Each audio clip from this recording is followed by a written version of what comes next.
نبی کریم صلی اللہ علیہ وسلم نے ارشاد فرمایا کہ حدیث کا مفہوم بیان کر رہا ہوں، جو صاحب قرآن ہوتا ہے، حافظ قرآن ہوتا ہے، اس کی مثال اونٹ کے مالک کی طرح ہے کہ اگر اونٹ کا مالک یہ چاہتا ہے کہ وہ اس کے پاس رہے تو اس کے لیے ضروری ہوتا ہے کہ اس کی دیکھ بھال کرے اور اس کو رسی کے ساتھ باندھ کر رکھے۔ اگر رسی کے ساتھ باندھ کر رکھتا ہے، اس کی دیکھ بھال کرتا ہے تو وہ اونٹ محفوظ رہتا ہے، اس کے پاس رہتا ہے۔ لیکن اگر اس کی دیکھ بھال نہیں کرے گا، رسی سے باندھ کر نہیں رکھے گا تو وہ اونٹ اس کی سے بھاگ جائے گا۔ تو فرمایا اسی طریقے سے جو صاحب قرآن ہے، حافظ قرآن ہے، اگر وہ قرآن کریم کی دیکھ بھال کرتا ہے، یعنی اس کو یاد کرتا ہے، اس کو پڑھتا ہے، اس کو سناتا ہے، سنتا ہے، تو یہ قرآن کریم سینے میں محفوظ رہتا ہے۔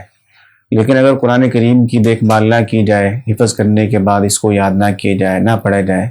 تو یہ قرآن کریم سینے سے بہت جلدی نکل جاتا ہے۔ جیسے اونٹ اپنے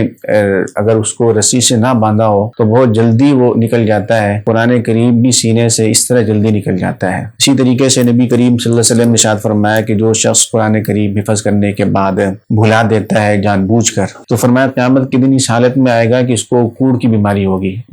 ٹھیک ہے، تو اتنی خطرناک قسم کی وعیدیں ہیں۔ ہمارے یہاں دیکھنے میں آتا ہے کہ بسا اوقات انسان خود حفظ کر لیتا ہے یا بچوں کو یا بچیوں کو حفظ کروا لیتے ہیں، بس شوق ہوتا ہے یہ حافظ بن جائے۔ اب حافظ بننے کے بعد اس کو دنیا کے کاموں میں مشغول کر دیا، دنیا کے کاموں میں لگا دیا۔ اب وہ قرآن کریم کو سال ہا سال تک نہ تو اٹھاتا ہے، نہ ہی دیکھتا ہے، نہ ہی پڑھتا ہے، جس کا نتیجہ یہ نکلتا ہے کہ قرآن کریم اس کے سینے سے نکل جاتا ہے۔ تو یہ کتنی خطرناک وعید ہے، یہ تو میں نے ایک دو احادیث سنائی۔ تو اگر قرآن کریم آپ خود یاد کریں، کوئی خاتون ہے یا مرد ہے، یا اپنے بچے کو یا اپنی بچی کو یاد کروائیں، حافظہ بنائیں، تو یہ بھی ذمہ داری آتی ہے کہ پھر بچوں کو باقاعدہ اس کی ترغیب دی جائے، بچوں کی نگرانی کی جائے۔ خود اگر حفظ کیا ہے تو خود قرآن کریم پڑھنے کا، یاد کرنے کا اہتمام کیا جائے کہ روزانہ کی بنیاد پر جتنا ممکن ہو سکتا ہے 1 پارہ پڑھنا، 2 پارہ پڑھنا، اپنے معمولات کے لحاظ سے انسان قرآن کریم کو پڑھے۔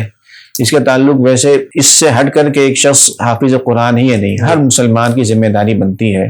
کہ اللہ کا کلام ہے، اللہ کے کلام کو تو روزانہ وقت دینا ہی چاہیے، جتنا بھی انسان کے بس میں ہے۔ 1 رکوع پڑھ لیا، آدھا پارہ پڑھ لیا، 1 پارہ پڑھ لیا۔ اور جو قرآن کریم کو حفظ کر لیتا ہے تو اس کے لیے اور آسانی ہو جاتی ہے کہ روانگی میں تیزی آ جاتی ہے،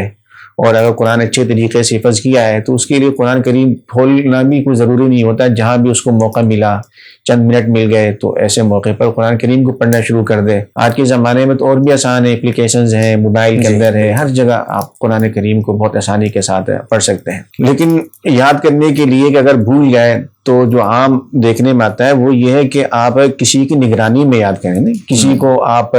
اپنے پاس رکھ لیں، اس کو آپ روزانہ آدھا گھنٹہ، پونا گھنٹہ اس کے پاس بیٹھیں، اس کو سنائیں قرآن کریم، اس کی نگرانی میں پڑھیں۔ تو قرآن کریم جب کسی کو سنایا جاتا ہے اور کسی کی نگرانی میں تو پھر وہ چیز یاد ہو جاتی ہے نا۔ اور اگر اس کے لیے کوئی عام یہ پتی خاتون ہے یا خاتون ہے، یا اگر کوئی حافظہ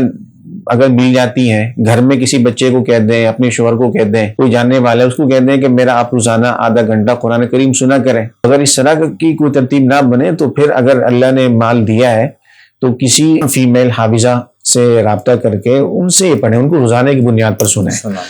تو روزانہ کی بنیاد پر اگر قرآن کریم پڑھا بھی جائے گا، کسی کو سنایا بھی جائے گا تو پھر وہ حفظ پکا ہو جاتا ہے اور پھر وہ بھولتا نہیں ہے نا۔ تو روزانہ کی بنیاد پر پڑھیں اور کسی کو سنانے کا اہتمام کریں۔